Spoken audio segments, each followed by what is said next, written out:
Okay, can you just introduce yourself? Tell us what you do in India.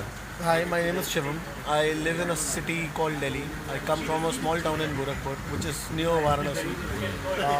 I am a stand-up comedy producer. I create shows, tour with them, do shows with artists. So that's one of the jobs that I have. Okay. All right. So we're here in Varanasi at the moment. We're going to go straight to the interesting topics. So I was asking you before, what do you think are the main stereotypes about India that you think are inaccurate? Give us a few. So, like about stereotypes in India, it's like that there are so many. There are hundreds of them that right now I wouldn't get some particular one to bring up to you. But there are stereotypes on color, religion, caste, every particular thing. Like from the nichest of the thing to the biggest of the thing. Uh, like for a touristic thing, I told you yesterday only that when a tourist comes over here, we sell this as a tourism spot which is a holy city, which is true, which is one of the oldest cities, which is true.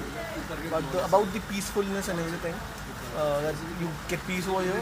What I believe and what I've seen is that the locals have that peace that we talk about. So for the foreigners, yes, they come and get a sigh of it, just the experience of it. But for the locals, they are the carefree people. So I think that's one of the reasons that a lot of people do move back to Varanasi and stay over here. They spend years over here to get that serenity wala feel, right? Yeah, so it's not actually a lack of noise, it's more a familiar feeling. A feeling of comfort, I guess. Would you say? Is it actually peace like no noise or peace in your peace of mind? Whatever piece we sell online, none of it is available. I would say that. Whichever piece we sell online. Right, okay. No, but the peace of the locals. You're saying it's So, peace of mind, for the familiarity. yeah. No. So for the piece of the locals, somehow these people are carefree. These people in Varanasi, they know that if they are going to earn 100 rupees today, they are going to spend all those 100 rupees. Right, They right, do right. not think about tomorrow. Yeah.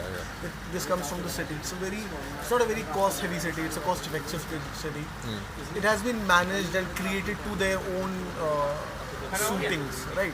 So they are very familiar to this place. They are familiar to the lanes and everything. Yeah. So, I mean, I wouldn't actually be able to put it into perfect words, but you have to come here and stay and feel that. I felt it from my childhood days. Where I've come here for the 70th or the 80th time. Yeah. 80th time because I keep coming back here. It's very close to my hometown. So I feel that naturally, and a lot of people who live here have them in. But I think for someone to come out from other countries and visit this place, they have to stay here and spend a huge amount of handsome of Yeah. learn the language, learn the food, Yeah. interact with them, and then that sinks in you, and that kind of peace I'm talking about. The kind of peace that just sinks and stays with you forever your life, and that makes you a carefree person. That's the peace that the city offers. I don't know which peace are people coming from. Is it some meditation session near the ghats, or is it the weed wala thing? I don't know which one. But Well, I think one of the ironies is that travellers, backpackers, only generally stay for 3 or 4 days. So it's quite ironic that we are maybe coming to discover places, but we don't stay long enough to really discover them. So I've had Sort both of kinds ironic. I've met both kinds of travelers who have spent months in a particular city, and I've met people who are staying 2 3 days. It's to everyone's own situations, whatever they can manage. Yeah. But I think you should know the purpose of a city that you're visiting, and you should solve that purpose. If you're traveling with a purpose, if you're just traveling just to see, just to put a check on one of the bucket lists, it's totally fine. Yeah, Three yeah. and 4 days also No, work. it's true, like ticking them off a list, yeah. Yeah. But we were talking yesterday about how things are commercialized, because as you're right, it is genuinely a holy city, but then the holiness gets also commercialized, so there's a kind of truth and bullshit element to what we see, like what a Westerner sees.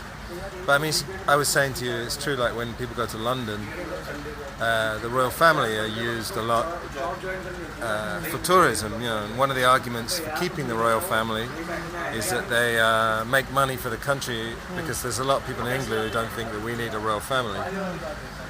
But it kind of gives the image that English people all love the royal family, whereas in truth, most people, well, a lot of people under a certain age are more apathetic, you know, they don't really care either way. But Yeah, I think another stereotype maybe is that an Indian, say a guy from Delhi like you, could go to Varanasi and immediately fit in. Are there cultural differences between the cities? I think Can you that's just a give very- us one example? I'm sure there's 100 examples. That's a very very good point. That's what I told you a few minutes back. That what I'm going to say is a very different point of view than the general point of view.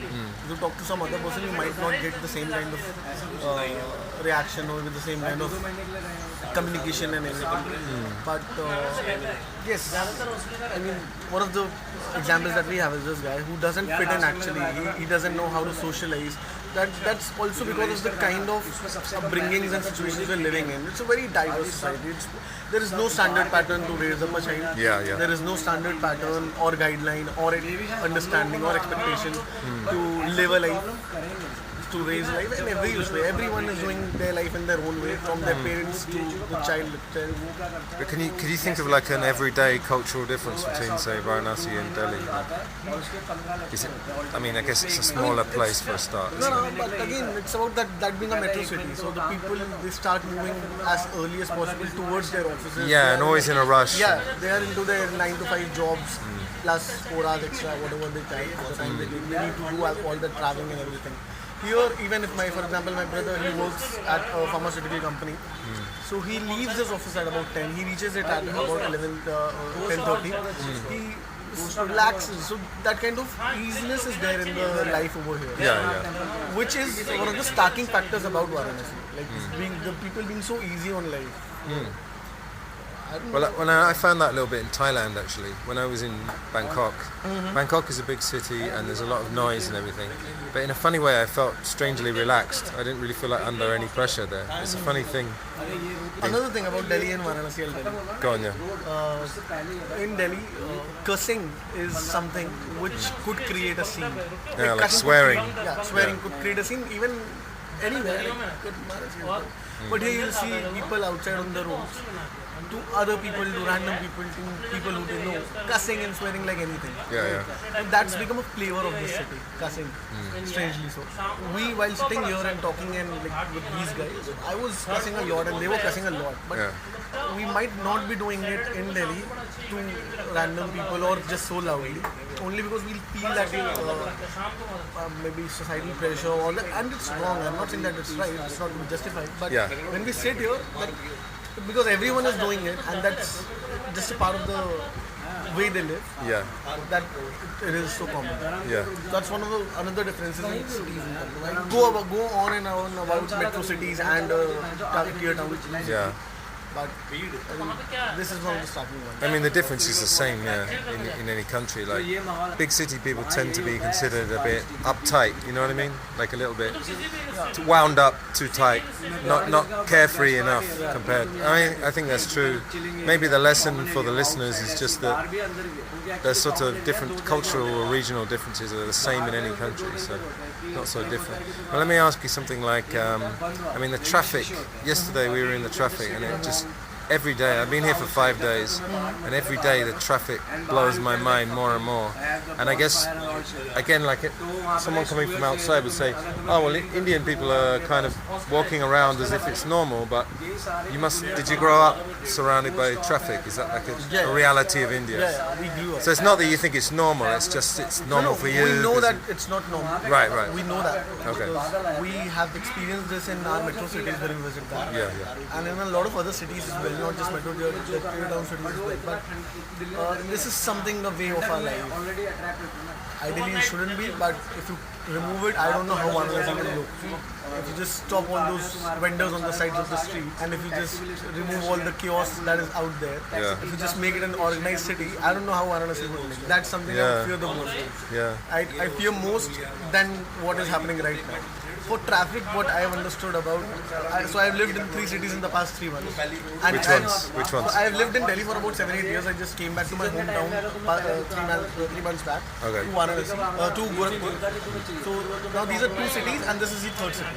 But it's still compromise. This is the first thought that I got when I stayed the first day in Varanasi, is that we're here, Delhi, which is a developed city. So even after developing worlds and all, we have now a developed city, a developing city, which is Varanasi, and an underdeveloped city, which is Gorakhpur. Right? So how many people are in your hometown? Just About approximately 15 to 20 lakh. 15, 20 Lakh. Lakh? Which is Oh. which would be about 2 million people. 2 million people. Yeah. Okay. Right. So, about the traffic in these three cities, Delhi, there is much more organized things in place. Yeah. There is traffic lights, there is police guards all over the place just to ensure things. Yeah. People do have a sense of responsibility over there. Like, cab drivers, the people who are driving themselves, they do have that sense of responsibility that if they're not going to follow the order, this is going to become into a chaos. It's a 25-mile long way. If chaos starts here, it will keep continuing. Yeah. So they try and make amendments to their sense of responsibility. In Varanasi, so what this is a developing city. This is the city of our Prime Minister where he comes from. Yeah. The city is developing, but it's such an old city that we do not have the space to broaden the roads. We cannot make people follow the traffic lights. Yeah. Here, when a traffic jam starts, it continues because everyone tries to make their own way out as quickly as possible. Yeah. No. I understand And completely. as when you stand at an intersection, more often than not, there'll be that intersection will have 8 exits. Yeah. Because this is not a planned city, so there could be a small lane going by there, there could be a good highway going by. And then there is my city.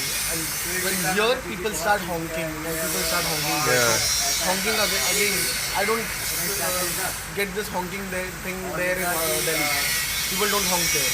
Oh, right. I mean, I just want to say that is something that I don't understand, because if everybody honks at the same time, you're not making any point. Plus, you This is got to what- see that right in front of me is the 50 vehicles Yeah. standing in front of me. So if you honk, Yeah. this doesn't going to help me, and if I start honking, it's not going to help them. It seems like a reflex action Yes. almost.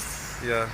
But no, I think you're right actually, because I was on a bicycle rickshaw yesterday, but I could see that there's a logic, is a strange logic.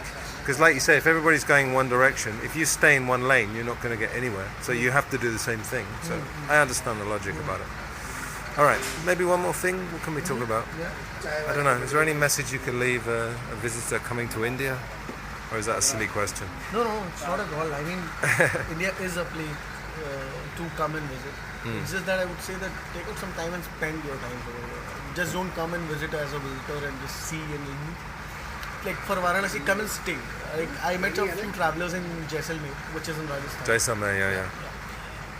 Again, there were few people from US, I suppose. I don't exactly remember the names of it now. But these people were working there and they were spending a month and a 2. So yes, Jaisalmer has its own flavor. It's not as vivid, as wide as is Varanasi. But Jaisalmer has its own taste and flavor and everything. So that is also a place where you could go. But it's about the 2 things that I told already.